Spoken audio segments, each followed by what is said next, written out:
Good afternoon, everybody.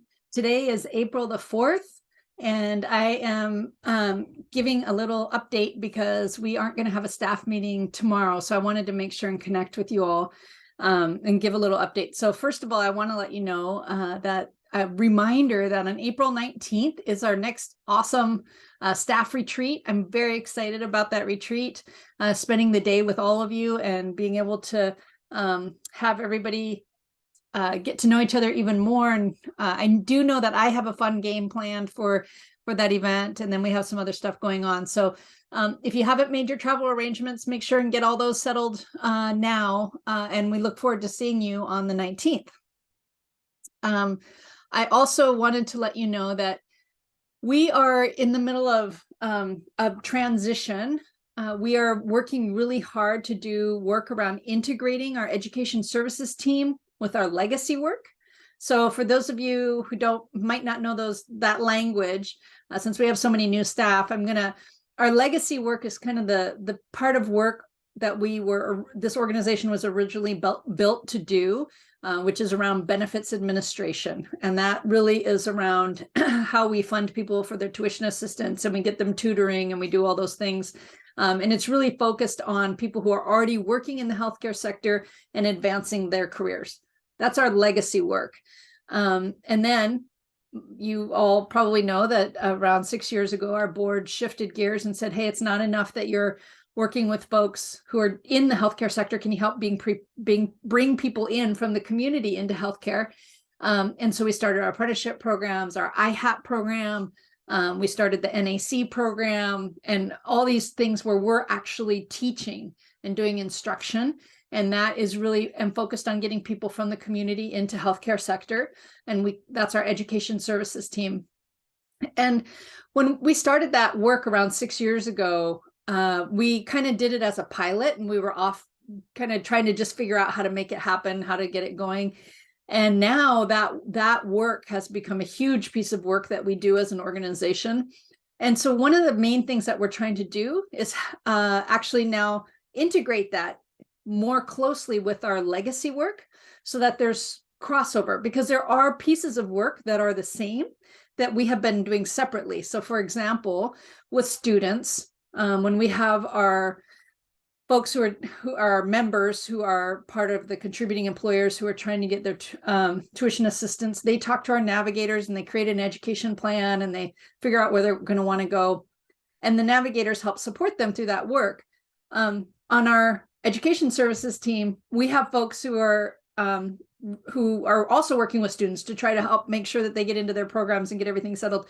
So we're trying to do this, trying to bring these two pieces of work together and make sure that there's integration in as seamless as a way as possible, so that the work components that are the same, we are doing all across the board. This is a big shift for our organization to go from kind of all of our legacy work is kind of the one core piece, and then the education services kind of off doing, trying to get this thing off and rolling. And now it's rolling like crazy. So how do we integrate it back in, and so that we don't have people who are doing the same kind of work on both sides, but we're actually connecting those dots. So we're trying to work on figuring that out. And with Shelley's departure and Mark on leave, it gives us, as difficult as those things are, it's giving us an opportunity to really make the shift and to really look at how the work is done and how we want to make that shift. So I just wanted to let you all know that we're in the process of doing that. Some of you may get tapped on the shoulder around, hey, we're going to shift a little bit of what we're doing here so that we are bringing in the education services team, or vice versa, as we're trying to figure out how to do this seamlessly as an organization, rather than to have two siloed pieces of work. So just know that that's coming down. And with the transition of Shelley, I have asked Roxanne Johnson, who used to work at our organization, to contract with us for a little bit to help make sure that she specifically is really good at compliance issues in apprenticeship. So she's going to make sure that our remaining staff really have all the pieces they need to know in order to be successful there. And we've contracted with somebody called Marisa, and Marisa is helping us actually document all of the processes that we have on the education services team as we're trying to figure out which ones should go, what processes should we be bringing into Salesforce? How does it connect with what we already do in our legacy work? So she's working with Karen and helping with that whole systems piece. So you may hear Roxanne's name come up again. You may hear about a person named Marisa, and she is temporarily contracting with us to just help get knock these things out and get the processes established in a very systemic way, and trying to find the most efficient way to do that. So I wanted to make sure that you all know about that.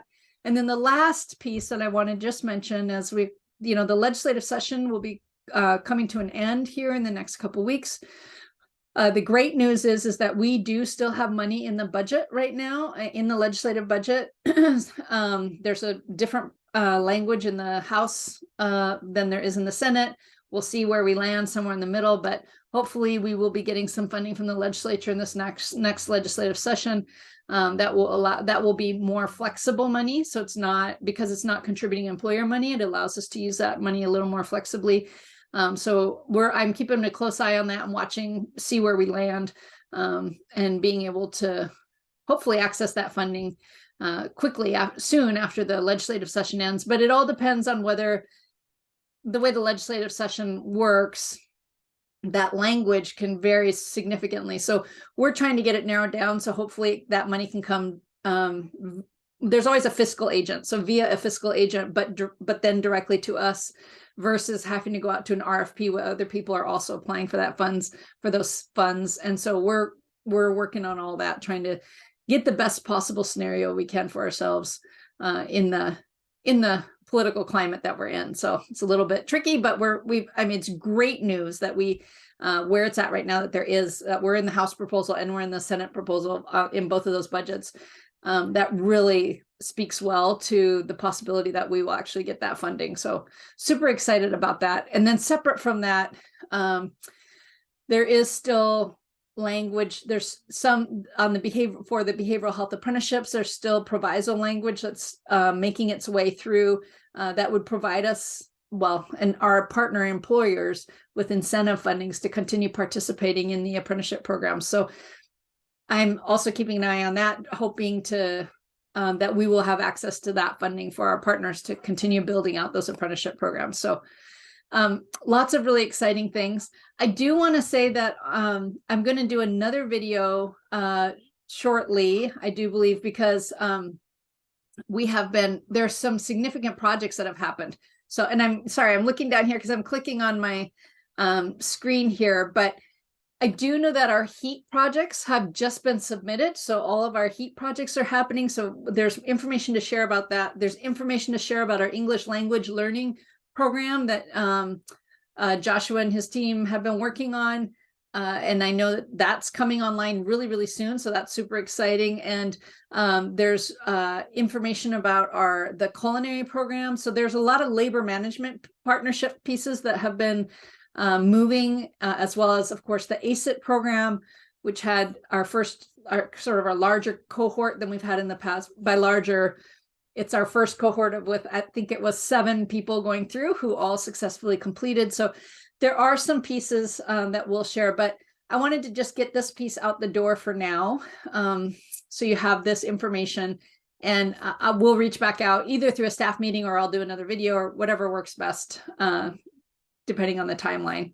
So anyway, thank you, everybody. I want to just close out by, again, in this process of this transition, with Shelley's transition and Mark being on leave, there's so many people in this organization who have stepped up and have really helped make this transition possible, and really focusing on, how do we support our students in this process and make sure that they don't get lost in the mix.